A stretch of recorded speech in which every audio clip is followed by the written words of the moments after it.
नमस्कार, आप देख रहे हैं न्यूज इंडिया एक्सप्रेस। याचिका में कहा गया कि केजरीवाल की गिरफ्तारी सह आरोपियों की ओर से दिए गए बयानों के आधार पर की गई है, जो बाद में सरकारी गवाह बन गए हैं। ये तर्क दिया गया है कि ऐसे बयान और सबूत पिछले 9 महीनों से ईडी के पास थे और फिर भी लोकसभा चुनाव के बीच में अवैध रूप से गिरफ्तारी की गई है।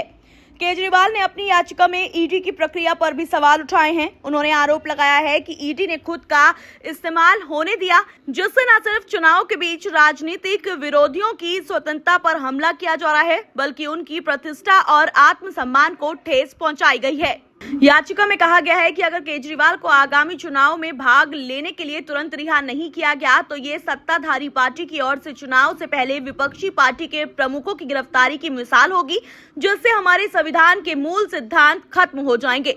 दिल्ली हाईकोर्ट ने अपने फैसले में कहा था कि गवाहों के बयानों पर सवाल नहीं उठाए जा सकते। इसे लेकर केजरीवाल ने सुप्रीम कोर्ट में दलील दी कि हाईकोर्ट इस बात को समझने में विफल रहा है कि सीआरपीसी की धारा 164 के तहत दर्ज बयानों को पूर्ण सत्य नहीं माना जा सकता है और अदालतें उन पर संदेह कर सकती हैं। इन बयानों को कभी भी तथ्यों की सच्चाई के ठोस सबूत के रूप में इस्तेमाल नहीं किया जा सकता, बल्कि इसे विरोधाभास और गवाह की पुष्टि के लिए इस्तेमाल किया जा सकता है। केजरीवाल की याचिका के मुताबिक हाईकोर्ट इस बात को समझने में भी विफल रहा है कि सरकारी गवाह बन चुके सह आरोपियों के बयान को किसी व्यक्ति के अपराध को सुनिश्चित करने के लिए स्टार्टिंग पॉइंट नहीं माना जा सकता है।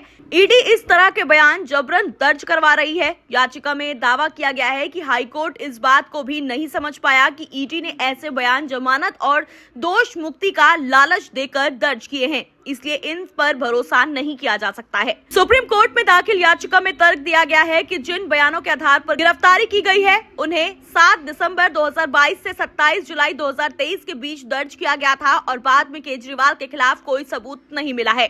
उन्होंने दावा किया है कि पुराने बयानों को पुष्टि करने के लिए 21 मार्च 2024 गिरफ्तारी से पहले तक कोई बयान दर्ज नहीं किया गया, जबकि prevention of money laundering act यानी कि पीएमएलए की धारा 19 के तहत ऐसा करना जरूरी है। 21 मार्च 2024 यानी कि आम चुनाव की तारीखों की घोषणा के बाद केजरीवाल की गिरफ्तारी स्पष्ट रूप से बाहरी विचारों से प्रेरित है।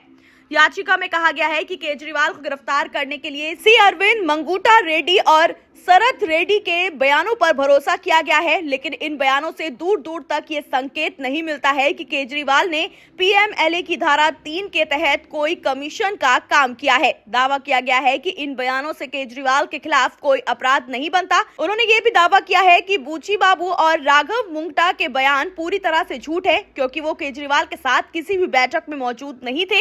इसके अलावा राघव मुंगटा का बयान उन घटनाओं को शामिल करने की कोशिश करता है जिनके बारे में उनके पिता मंगूटा रेड्डी ने कोई बात नहीं की है।